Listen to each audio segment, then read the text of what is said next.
Bonsoir, heureux de vous retrouver pour ce numéro d'Afro Night consacré à un des pères fondateurs d'un mouvement qui a envahi le monde, je dirais, le mouvement coupé-décalé. Il est resté constant en lui-même, une histoire qui est partie sur un fait de jeu. Cette histoire est de plus en plus sérieuse. Troisième album au compteur aujourd'hui, troisième album solo, et qui s'intitule tout simplement « Condamné à réussir ». Lino, comment allez-vous? Ça va très bien, grand frère. Alors, condamné à réussir, pourquoi? Condamné à réussir parce que je me suis dit que la plupart du temps, on condamne les gens à des peines de prison, des peines d'amende et souvent des peines de mort. Et moi, à travers cet album, j'ai voulu condamner les gens à réussir. Bon, la réussite, elle est relative, mais il était important que chacun dans son secteur d'activité puisse avoir une motivation. Alors justement, c'est quelque chose qu'on a tous en nous, cette soif et cette envie de réussir. Pourquoi avoir voulu mettre cela en exergue? Parce que vous savez très bien que la répétition elle est pédagogique, donc il était important d'en parler, d'inciter, et puis utiliser des mots adéquats pour pouvoir en tout cas motiver les gens à croire en eux. 13 titres, plusieurs collaborations, Lino Versace. Bienvenue à Afro Night. Merci grand frère.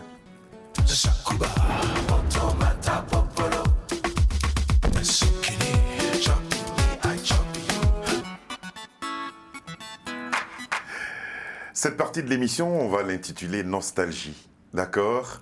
On regarde. La sagacité, l'efficacité, raccommoder, s'envolement, marquer les pas, 1, 2, fait décaler, s'envolement, marquer les pas, 1, 2, fait décaler, pédalement, marquer les pas, 1, 2, fait décaler, planer, allez fouetter bas, fouetter haut, fouetter bas, fouetter haut, allez moko, allez 1, allez moko, allez 1, allez moko, moko, moko, moko, moko, moko, allez sidale, moulanga, ike, ike.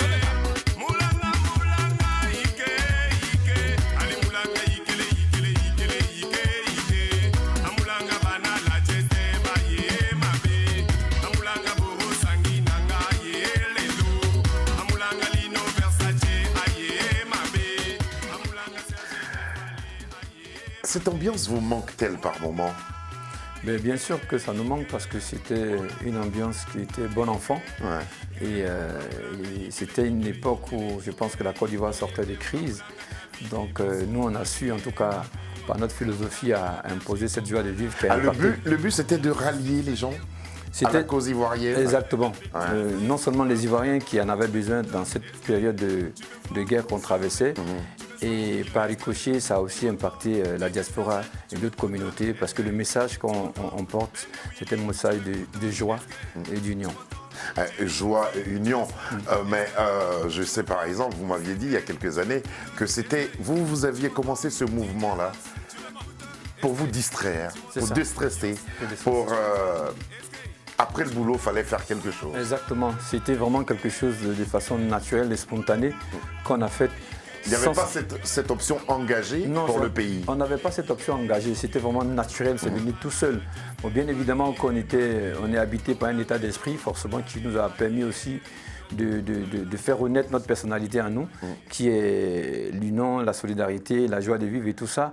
Et bien naturellement, je pense que les gens en avaient besoin et ça a eu de l'impact. Ça a eu de l'impact, justement. Voilà. Et si c'était à refaire, est-ce que vous referiez tout pareil? Bien sûr, bien sûr. Vous savez, tout ce qui est magique, tout ce qui marche, on peut toujours refaire ça parce que la preuve en est, le coupé-décalé aujourd'hui est devenu un patrimoine de la musique ivoirienne. Donc je pense que si on devait refaire, on allait tout refaire. Vous pensez avoir conquis l'Afrique avec ce rythme? Je pense que l'Afrique et le monde entier, parce qu'aujourd'hui, la diaspora représente un pourcentage vraiment très élevé dans l'économie culturelle. Et quand on part aux États-Unis, quand on part en Angleterre, quand on part un peu partout dans les différents continents de ce monde entier, il y a les ressortissants de la diaspora qui dansent sur notre musique et ça fait plaisir. Difficile de parler de coupé-décalé sans parler de lui. Qu'avez-vous éprouvé à la disparition de Didier Arafat? C'était un choc terrible pour la Côte d'Ivoire, pour l'Afrique et pour moi aussi personnel et sa famille, tout ça, parce que c'est quelqu'un que j'ai courtoyé, avec qui j'ai eu la chance de collaborer lorsqu'il faisait son premier album avec David Monceau. J'ai eu la chance de faire la direction artistique, essayer de le coacher comme je pouvais. Et forcément, quelqu'un avec qui vous avez partagé des moments, quelqu'un qui représente quand même une culture africaine et qui part comme ça fait toujours mal. Était-il là déjà à la naissance du coupé-décalé? Il n'était pas peut-être présent physiquement, mais je pense que spirituellement, il devait être présent parce que il a su comprendre les choses, il a su prendre les choses, il a su s'adapter, il a su réinventer ça à sa sauce et ça a donné ce que tout le monde sait. Voilà. Ça donnait ce que tout le monde sait. On va maintenant s'intéresser à une de vos chansons qui a aussi fait le tour du monde, comme vous aimez bien le dire. Voici venu Téléphone à sonner.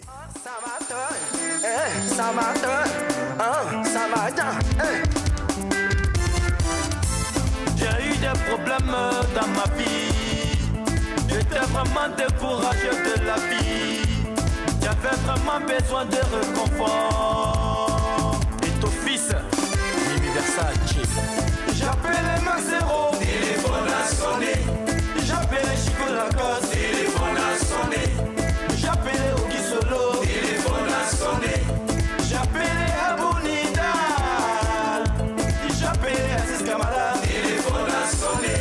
Allô, allô, allô, allô. Allô, allô, allô, allô. Allô, allô, allô, allô. Téléphone a sonné. Téléphone a sonné. Aidez-moi, aidez-moi, aidez-moi, oh mon Dieu, ne me laisse pas tomber. Aidez-moi, aidez-moi, aidez-moi, oh mon Dieu, ne me laisse pas tomber.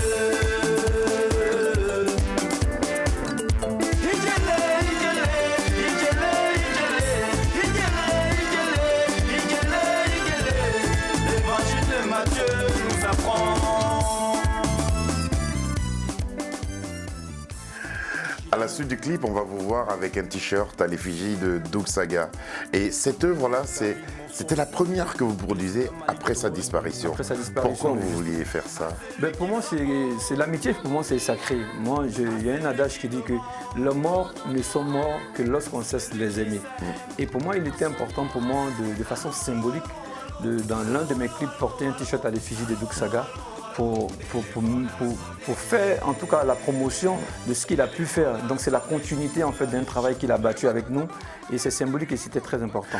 Si on se réfère justement au texte que vous proposez, le téléphone a sonné, personne n'a décroché, c'est à croire que la solidarité n'existait pas véritablement dans le milieu, ou à partir de là, vous avez commencé à constater qu'il y avait moins de solidarité qu'avant? Non, la solidarité existait, mais seulement que, vous savez, dans la vie, on peut vivre des moments aussi, un moment difficile, et nous, en tant qu'artistes, on est des messagers. On relate en fait du vécu à travers nos chansons. Moi, je le fais beaucoup, et c'était une période un peu difficile que j'ai travaillé, que j'ai voulu relater, et je me suis dit que certaines personnes se retrouvent. Ça n'avait rien à voir avec le milieu. Ça n'avait rien à voir avec le milieu. C'était plutôt personnel. C'était plutôt personnel. Et vous avez remonté la pente. C'est ça, justement. On a réussi. Justement. Qu'est-ce que vous pensez des différentes évolutions du coupé décalé? Ben, moi, je pense que sur le plan artistique et scénique, il y a certains artistes, en tout cas, qui ont vraiment évolué, et ils ont évolué avec le temps. Maintenant, vous savez, c'est aussi difficile en même temps pour un artiste de juger l'œuvre d'un autre artiste, parce que c'est l'œuvre de l'esprit, et je pense que toute œuvre qui vient de l'esprit, c'est des œuvres qu'on doit saluer. Mais en ce qui concerne l'organisation, la structuration et la gestion, je pense qu'il y a encore un travail à faire. L'industrialisation de notre culture a besoin vraiment de mettre en place un système qui va permettre à ce que les artistes ou les hommes de la culture puissent avoir des accompagnements dans le domaine social. Afin que ce soit une véritable industrie, Une véritable un peu industrie. comme au Nigeria et un peu comme en partout. Afrique du Sud. Voilà. Voilà. On n'a qu'à s'amuser. Lino Versace. Alpha Mignon. Solo béton.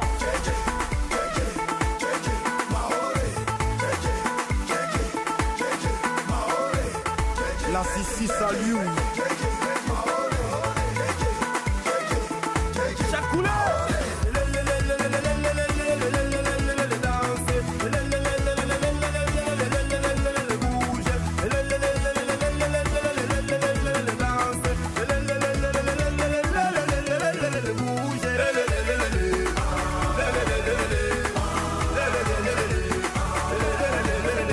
Daniel Mobutu. Vous le savez, on n'a pas demandé à naître.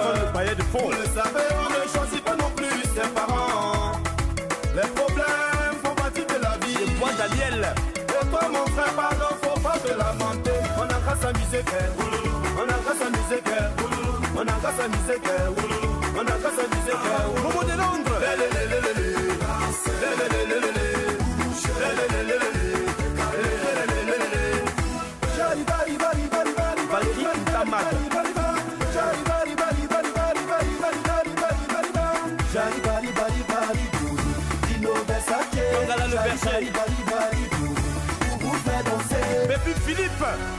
Joue-moi cette belle guitare, s'il te plaît. Sarah Ndengue, Yannick Ndengue, Youssouf Meïté. Lino, à partir de quand vous décidez de véritablement vous investir dans cette carrière musicale et vous décidez aussi de la poursuivre en solo?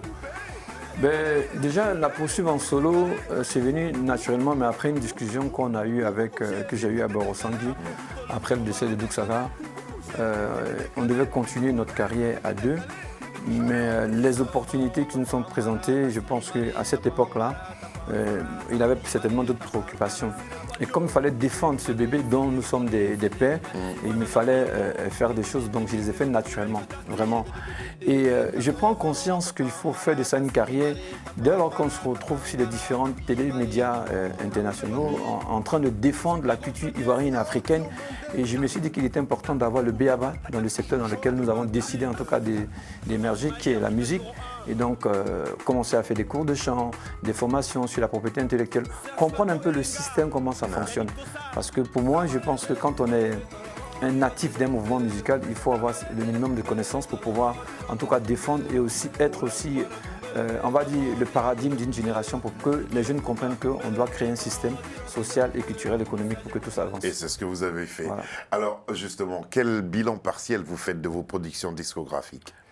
Ben, je dirais le bilan pour moi, il est positif. C'est vrai qu'aujourd'hui, on a à l'aide des chiffres et des réseaux sociaux, mais je pense que pour d'où je viens, pour le manque de connaissances que j'avais et avec l'évolution dans laquelle nous sommes de la société et moi-même personnellement, je pense que le bilan il est positif. Voilà. Qu'est-ce que la musique a apporté à Alain Désiré Yon? Ben moi, la musique aujourd'hui m'a apporté déjà une ouverture d'esprit et la musique m'a aussi apporté une reconnaissance parce que vous savez, à travers la musique aujourd'hui, on a des humains comme vous qui vous apprécient alors que vous n'êtes pas peut-être mieux qu'eux, mais juste à travers une chanson, à travers une musique, vous arrivez à impacter une société, impacter une population. Et je pense que le fait que j'ai pu, à travers la musique, gagner l'amour des gens, parce que moi, je suis quelqu'un de nature qui aime l'amour, qui aime les autres. Et donc, à travers la musique, je partage vraiment des moments comme ça avec eux. Et c'est vraiment de façon importante, symbolique que je retiens. Et puis, il y a des joies indescriptibles quand on se retrouve sur une scène, par exemple. Exactement. À donner ce qu'on peut donner aux gens. C'est ça. Et c'est important. Très important. On va maintenant s'intéresser à un collectif. Un collectif, c'est celui de Open Mic 225. On regarde juste un extrait et on revient discuter avec Lino Versace. On veut plus les ça, ça va changer. On veut plus les ça doit bouger. Ça va changer. On veut plus les ça va changer. On veut plus les ça doit bouger.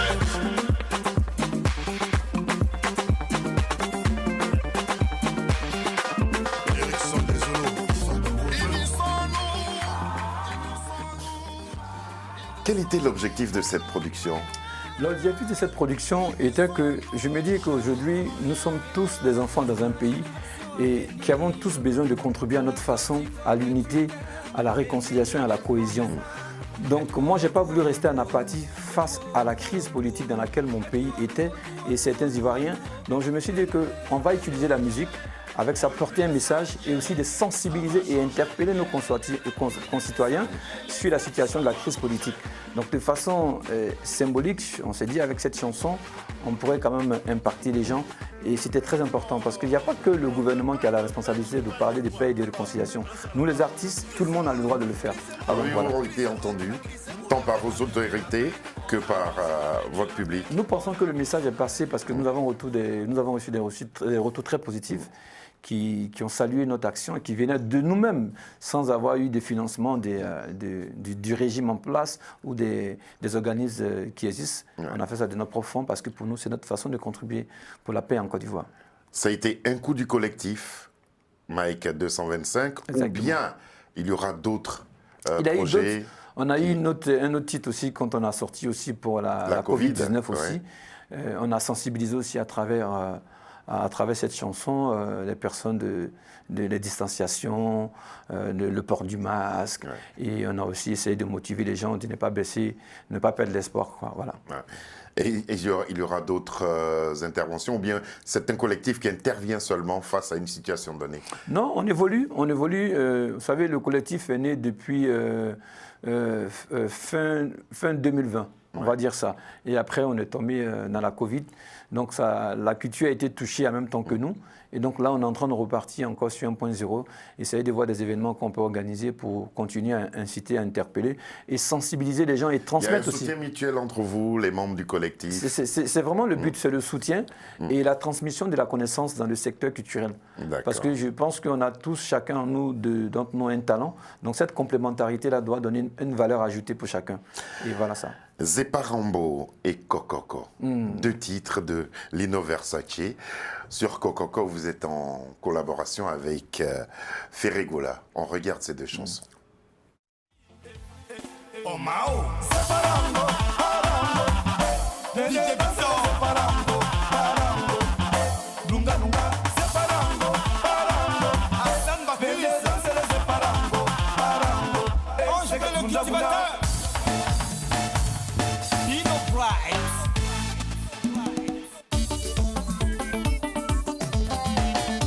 Olivier de Maison.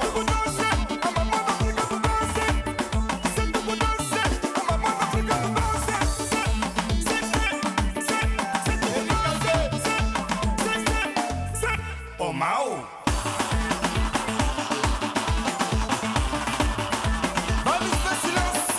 Mao.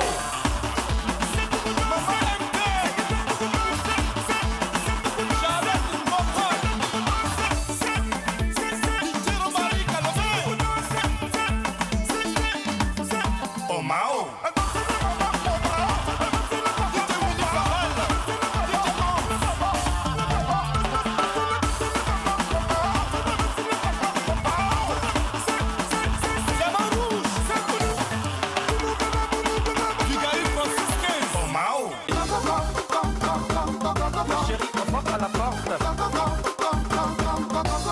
On frappe à la porte. On frappe à la porte. On frappe à la porte. Qui était avec lui quand j'ai toqué, vous embrassez avec lui quand j'ai toqué. C'est les sommes, yo kopima, na pena sobima, como toda la roye banana baka, na baka shmani. Oh, sheratoli kashmani, kona lelo. Na beti na porte, on frappe à la porte. Chérie, on frappe à la porte. On frappe à la porte. Après Kokoko avec Ferregola, on va vous entendre avec Bébé Philippe, Ariel Chéné, Mix Premier, Amaral d'Afrique, Queen Foumi du Bénin et aussi avec H Magnum sur cet album Condamné à réussir. Comment vous avez établi toutes ces collaborations et quels sont vos objectifs avec autant de collaborations? Déjà artistiquement, c'est des artistes que j'apprécie beaucoup au niveau vocal, au niveau artistique. Et pour moi, c'était important pour moi de partager une chanson avec ces artistes-là. Donc c'est vraiment dans un esprit convivial qu'on a décidé de faire cette collaboration. Mais aussi, c'est des artistes que je côtoie par leur philosophie, par leur moralité. Et vu que le titre de l'album, c'est « Condamné à réussir », il fallait en tout cas travailler, en tout cas côtoyer avec des artistes qui épousent plus ou moins la même philosophie que moi. Et donc, ça s'est passé naturellement. C'est des artistes que j'ai sollicités, j'ai expliqué le projet, ils ont trouvé intéressant. Il y en a à qui j'ai déjà donné quelques mélodies, voilà, des mélodies, des tests, tout ça pour comprendre un peu. Ils ont été intéressés, on a travaillé ensemble. Il y en a qui m'ont proposé aussi des sons, et puis on a travaillé dessus. Il y en a qui ont refusé de collaborer? Me refuser, je pense que c'est pas ça. Il y en a qui étaient peut-être un peu pris. Oui, très occupés. Voilà, très occupés. Tout dépend des calendriers. Des calendriers, voilà. Quelle a été l'idée directrice justement de cet album-là? Ben, cet album, déjà, j'ai demandé la direction artistique à mon ami, c'était Delaine Babsi, avec qui je suis, qui était un artiste pétri de talent et qui a beaucoup aussi d'expérience, qui a travaillé avec Wyclef Jean, Didier Awadi, c'était des grands artistes en fait du monde urbain. Et je lui ai dit qu'avec le niveau que j'ai aujourd'hui, j'ai besoin d'un accompagnement de quelqu'un qui a atteint un certain niveau pour m'accompagner. Donc lui, il m'a accompagné dans la digestion artistique. Et Combien de beatmakers? Les beatmakers, on en a eu 6 ou 7. Ouais. Donc Baby Philippe, Abraham Tube, Ophi, Paché, l'arrangeur Paché, JC Beat, pour ne citer que ceux-là. Voilà, Enzo le charismatique, donc j'ai travaillé avec tous ces gens-là. Il vous a fallu combien de temps pour boucler cet album-là? L'album, on l'a terminé depuis 1 an déjà. Et comme il y avait la Covid, on était en train de voir si on pouvait se permettre de sortir parce que c'était pas sûr de faire des prestations, des émissions de télé, tout ça. Donc en tout, je pense qu'on a mis 2 ans pour préparer cet album. Vous revenez d'Abidjan, où vous allez d'ailleurs retourner à Abidjan pour encore aller assumer la promo. Pourquoi vous êtes parti tout de suite à Abidjan quand vous avez eu l'occasion de présenter cet album? Je suis parti à Abidjan déjà pour 2 buts. La première, c'est que j'ai sollicité la ACA, la Haute Autorité de l'Audiovisuel et de la Communication, pour une fréquence de radio. Donc avec un ami à moi qui se nomme Bila Tidiane, qui était l'ancien DG de Air Côte d'Ivoire, on a décidé comme ça de créer une radio parce qu'on s'est dit qu'il fallait qu'on essaie de contribuer nous aussi à l'essor du développement économique et éducatif en fait de notre pays. Et donc la radio est un média qui allait nous donner la possibilité. Donc voilà comment ils nous ont donné cette chance de nous octroyer une fréquence 87.7 One Radio. Donc c'est vraiment ça qui m'a fait partir à Abidjan. Par ricochet, comme je savais que l'album devait sortir, qui sort bientôt le 23 juillet, et que je devais lancer aussi le clip depuis le 28 juin, donc je profitais par la même occasion de faire la promotion et du single de l'album, et aussi signer ces conventions pour la radio. Voilà. Et c'était sur votre base, vous avez déjà conquis le public avec le titre qu'on va écouter, et vous allez tout à l'heure nous expliquer pourquoi le choix de ce titre. Voici venu, c'est le travail qui paye.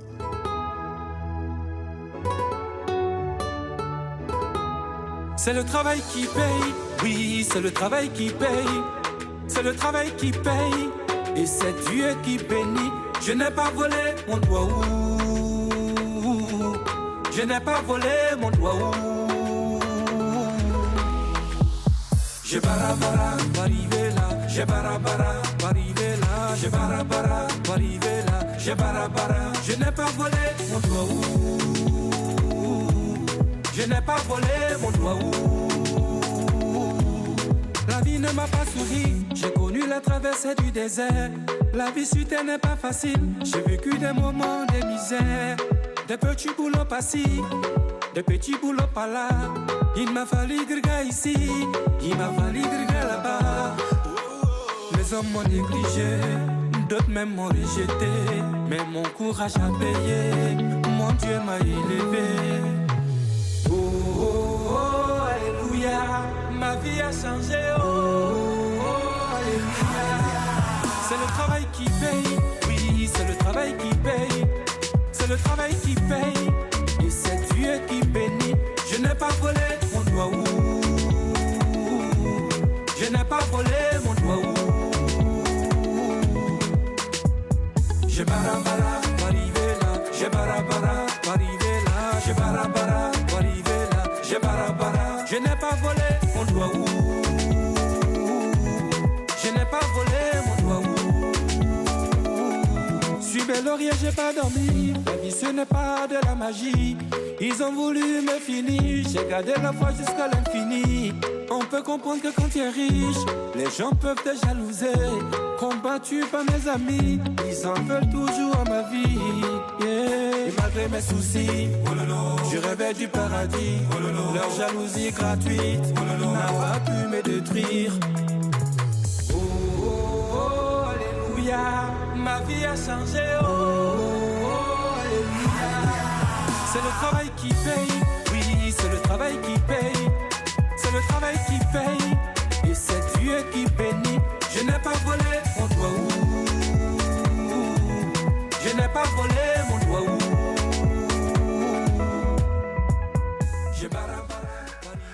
Extrait de son 3e album studio, c'est le travail qui paye. Premier extrait, pourquoi avec toutes les collaborations qui sont sur l'album, pourquoi vous avez choisi ce titre en premier extrait? J'ai choisi ce titre-là après avoir fait écouter à plusieurs personnes qui m'ont dit que ce titre-là sera bien pour être le premier single de l'album.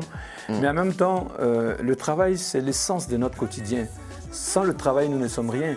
Et j'ai pour habitude de dire que un diplôme a de la valeur lorsqu'il y a un travail. Un diplôme sans travail, ça n'a pas de valeur. Par contre, un travail sans diplôme, le travail a de la valeur. Ouais. Et j'avais voulu, à travers cet album, mettre en avant, en tout cas, le travail. Est-ce un album de plus ou un album particulier pour la suite de votre carrière? Je dirais un album particulier parce qu'on a enregistré cet album dans des conditions difficiles. Avec la Covid, avec des arrangeurs qui sont à l'étranger.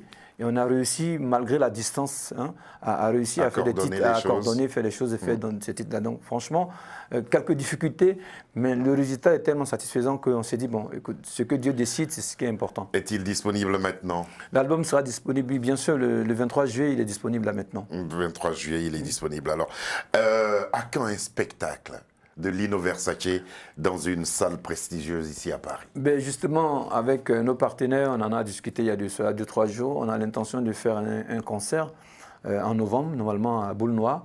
On essaie d'avoir de la visibilité en fonction des restrictions qui sont prises par l'État.